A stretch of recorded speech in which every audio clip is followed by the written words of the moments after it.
आप सभी को प्रणाम।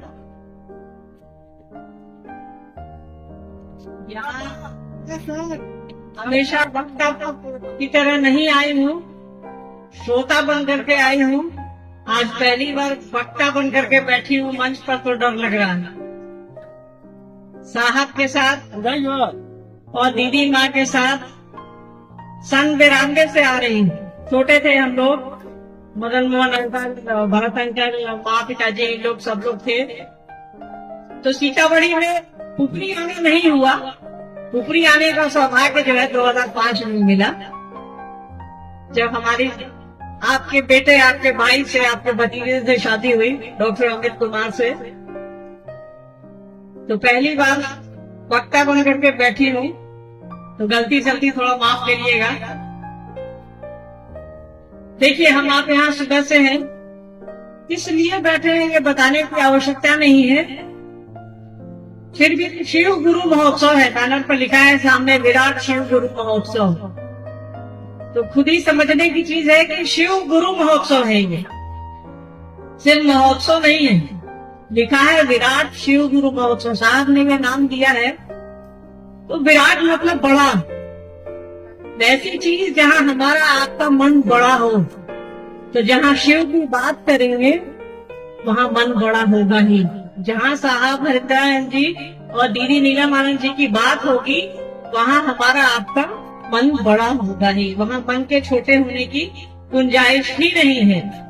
शिव की बात कोई करेगा, जगत गुरु की बात करेगा, वो परम पिता परमेश्वर की बात करेगा, तो उसका मन छोटा हो ही नहीं सकता है। और वैसे भी ये धरती जो है माँ सीता की धरती है, तो यहाँ पे ऐसे ही पहले से ही मन विशाल है आपका, उसको और थोड़ा बड़ा बना लेना है, ताकि हम आप शिव की ओर बढ़ सके, साहब दीदी की ओर बढ़ सके। साहब ने जब शिव को अपना गुरु बनाया सन 1974 में, तो उनके मन में कुछ भी नहीं था। ऐसा नहीं था कि वो जान रहे थे शिव दया करेंगे, शिव को गुरु बनाना अच्छी बात है, या क्या फायदे हैं या क्या नुकसान है। उन्होंने एक सीधा सा गणित जो दादाजी उनको बताया करते थे बचपन से, उस गणित के आधार पर महादेव को अपना गुरु बनाया। नवंबर इसी महीने में 1974 में, अभी हम लोग थोड़े दिन पहले ही गए थे आरा के गांगी शमशान में, उन्होंने शिव को अपना गुरु बनाया। तो सीधा परमात्मा को गुरु कहा गया है, उनको ब्रह्मा विष्णु सब कुछ कहा गया है, उनको गुरु भी कहा गया है। तो हम परमात्मा को ही गुरु क्यों नहीं बनाए। और उनको सीखना था चमत्कार, और को कुछ उनकी चाहत थी नहीं। वो चमत्कार सीखने के लिए शिव को गुरु बनाया। और शिव ने ऐसी दया की कि वो धरती के महादेव हो गए, हमारे आपके सब कुछ हो गए। तो साहब ने कहा कि जुड़िए, बहुत अच्छा गुरु है। किसी ने बताया नहीं हमको और आपको, इस जगत को शास्त्र कहते हैं, किताबें कहती है। देखिए, किताबों के मामले में सीतामढ़ी थोड़ा आगे है धार्मिक किताबों में। आपके यहाँ बच्चा से बच्चा वो मानस जानता है, महाभारत जानता है, सब कुछ जानता है, दो चार श्लोक लोग पढ़ देते हैं। तो उसी महाभारत में, उसी मानस में, जहाँ रामचरित मानस की बात लोग ज्यादा करते हैं, उसी में लिखा है कि गुरु कैसा हो तो शंकर जैसा हो। मतलब ये गुरु आपके पहले से शंकर गुरु का काम करके आए हैं, तब तो तुलना की गई है। तुलना हमेशा जो आपका पहले आता है उससे होती है, जो बेहतर होता है उससे होती है। तो उसमें कहा गया कि गुरु शंकर रूपिणो, अभी अमित जी कह रहे थे ना, रामायण की बात सुना रहे थे, गुरु शंकर रूपिणो, मतलब गुरु कैसा हो, शंकर जैसा हो। तो साहब ने कहा कि सारी किताबें कह रही हैं, रामचरित मानस कह रहा है, महाभारत कह रही है, हमारे धार्मिक ग्रंथ कह रहे हैं, आध्यात्मिक किताबें कहती हैं, पुराण कह रहे हैं, उपनिषद तो कहती है, सब कुछ कह रहा है। आपका शिव पुराण सबसे फेमस किताब है हमारे आपके लिए, जिसमें संभवे गुरुवे नमो और कई सारी ऐसी बातें हैं जहाँ उनको कहा गया है कि वे जगत गुरु हैं, गुरुओं के गुरु, गुराधिपति हैं, गुरुओं के अधिपति हैं, सदगुरुओं के गुरु हैं। तो उनको क्यों नहीं गुरु बनाया जाए। शायद साहब ने जैसा बताया है कि शिव पुराण में 122 या 112 लोगों की सूची है जिनको शिव का शिष्य कहा जाता है, पर किसी ने रास्ता नहीं बताया। अगर साहब दीदी इस धरती पर नहीं आते तो शिव गुरु की बात किताबों में ही रह जाती। पढ़ते तो हम सही, इतिहास का जो भी विद्यार्थी है वो पुराण पढ़ता है, उपनिषद पढ़ता है, मानस पढ़ता है, महाभारत पढ़ता है, पर उसको इस बात की अनुभूति नहीं होती। वो बस किताबी ज्ञान लेकर तो पन्ना पलट देता है कि प्राचीन काल से शिव को गुरु कहा गया है, जगत गुरु कहा गया है, गुरुओं को गुरु कहा गया है, वो ज्ञान के निगम कहा गया है, ज्ञान की निधि कहा गया है उनको। मतलब सबसे ज्यादा ज्ञान का भंडार उन्हीं के पास है। पर किसी ने उनसे ज्ञान लेने की कोशिश नहीं करी है, किसी ने उनको बताया नहीं कैसे शिव को गुरु बनाएंगे आप। तो साहब ने जब शिव को गुरु बनाया, साहब के जीवन में अनुभूतियों का जो सिलसिला चल पड़ा, साहब ने कहा कि अरे यार, इससे तो अच्छा गुरु ही नहीं है। लोग इधर उधर भटक रहे हैं, तो सबसे अच्छी चीज है उसको छोड़ रहे हैं। उन्होंने बताया कैसे आप आगे बढ़ेंगे, कैसे आप शिव की ओर चलेंगे, किन तरीकों से चलेंगे। कि इसके लिए उन्होंने कहा कि आप 3 सूत्र करिए। पहला सूत्र उन्होंने दिया कि हे शिव, आप मेरे गुरु हैं, मैं आपका शिष्य हूँ, मुझे शिष्य पर दया करेंगे। उन्होंने कहा कि संबंध बनाओ, सारा पहला संबंध का है।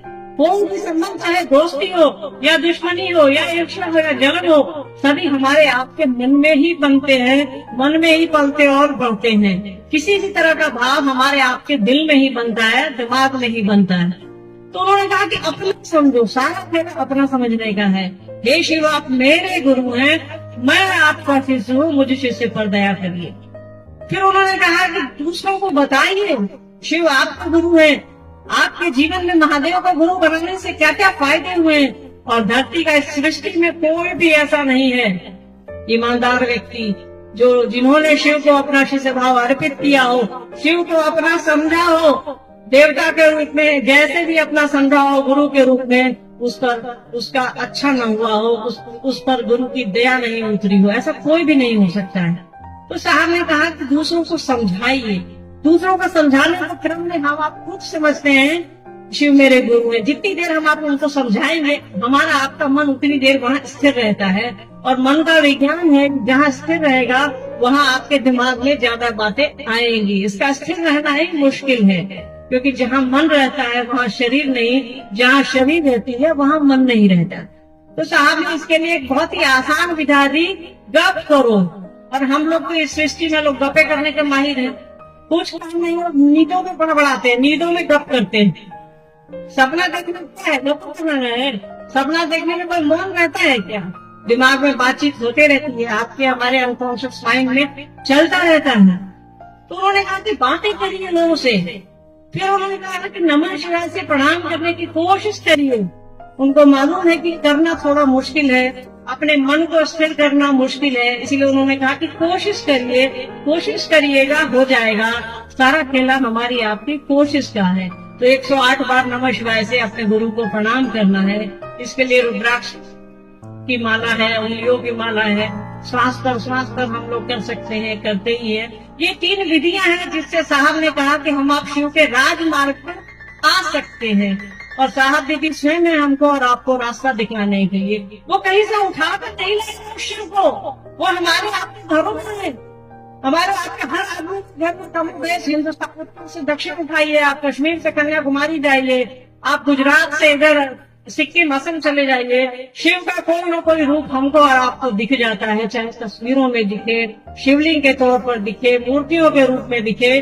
तो पूरा भारतवर्ष से बाहर भी शिव की तस्वीरों से, शिव की मूर्तियों से और शिवलिंग से अछूता नहीं है कहीं भी हमको और आपको। तो वही शिव जो हमारे यहाँ घरों में है, जिनसे हम आप सब कुछ मांगते हैं, बेटा मांगते हैं, बेटी मांगते हैं, संतान मांगते हैं, समृद्धि मांगते हैं, पैसा मांगते हैं, प्रतिष्ठा मांगते हैं, गाय गोरू तक मांगते हैं, घर मकान सब कुछ मांगते हैं। साहब ने कहा कि उससे ज्ञान भी मांगो। यहाँ आपको करना कुछ भी नहीं है, बस उनसे दया मांगनी है, उनको अपना समझना है और कुछ भी नहीं करना। साहब ने कहा कि जो मांगते आ रहे हो मांगते रहो यार, पर उनसे ज्ञान भी मांगो, बुद्धि भी मांगो। इसको ऐसे समझा जा सकता है कि हमारे आपके पास कोई बड़ी एप्पल मोबाइल आ जाए, कहा जाता है कि एप्पल मोबाइल को चलाना थोड़ा मुश्किल है, इस पे सेव बना रखा है ना, आधा कटा हुआ सेव, वो अगर मिल जाए तो हमारे लिए तो बहुत मुश्किल है भैया। जब तक कोई समझाए नहीं, तो ज्ञान के बिना कर्म नहीं हो सकता। ज्ञान कौन देंगे? वो गुरु देंगे। रावण को ही देखिए, उसने सब कुछ शिव से। उन्होंने कहा कि आपको 5 मुख है, आप पंचानन कहलाते हैं, क्योंकि रावण से बड़ा भक्त कोई नहीं शिव का। कहानियां तो कहती है, सच्चाई हमें नहीं मालूम, सच्चाई कुछ इधर भी हो सकती है।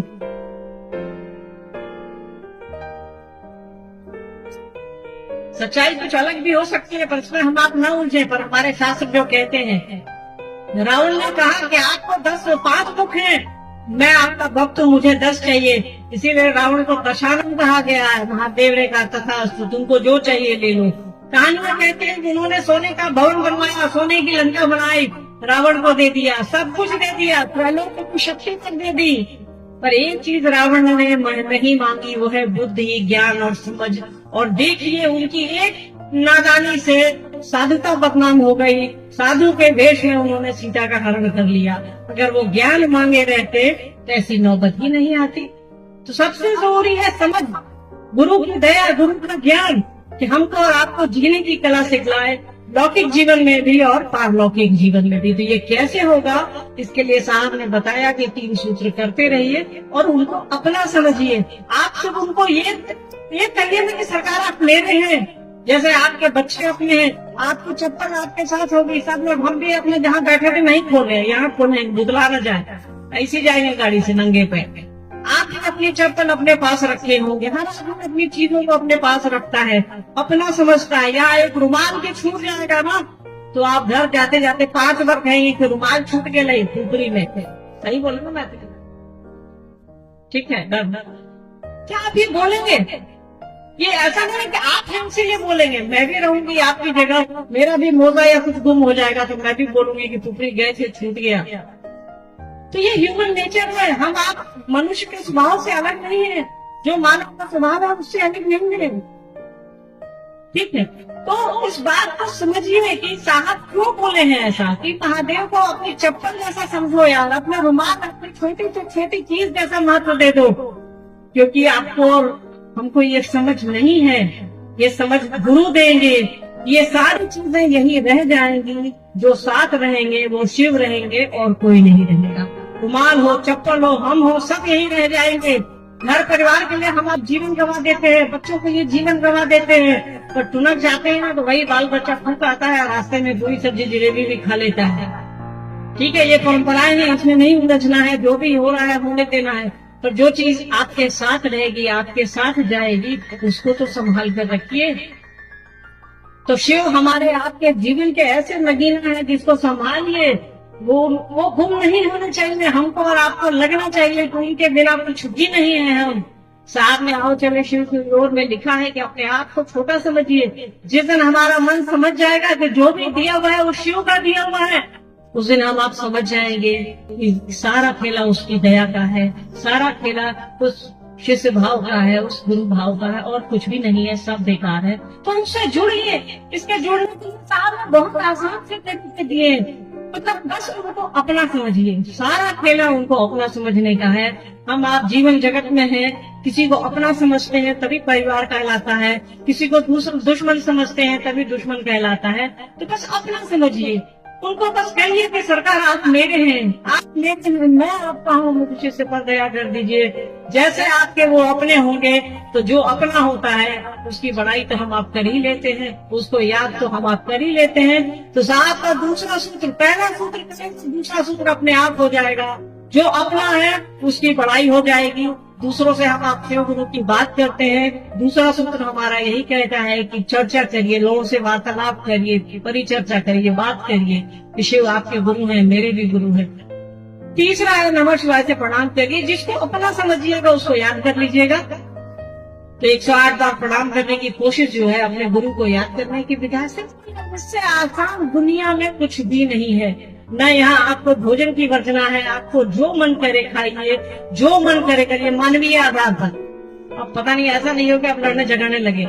एक जो मानव का गुण है उसके हिसाब से परमात्मा ने जो हमको और आपको धरती पर जो गुण दे करके भेजा है, उसने एक ही गुण दिया है, वो है प्रेम का। तो उस प्रेम के सहारे चलिए, लोगों को अपना समझिए और लोगों को समझाइए कि शिव को गुरु बनाइए। इसके अलावा इस दुनिया में कुछ भी नहीं रखा है, सब बेकार है, सब यही रह जाएगा। हम आप चले जाएंगे, कुछ भी नहीं बचेगा। ये सृष्टि शिव की इच्छा से श्रेष्ठ है। शिव जब इच्छा करेंगे तो वापस समाहित हो जाएगी।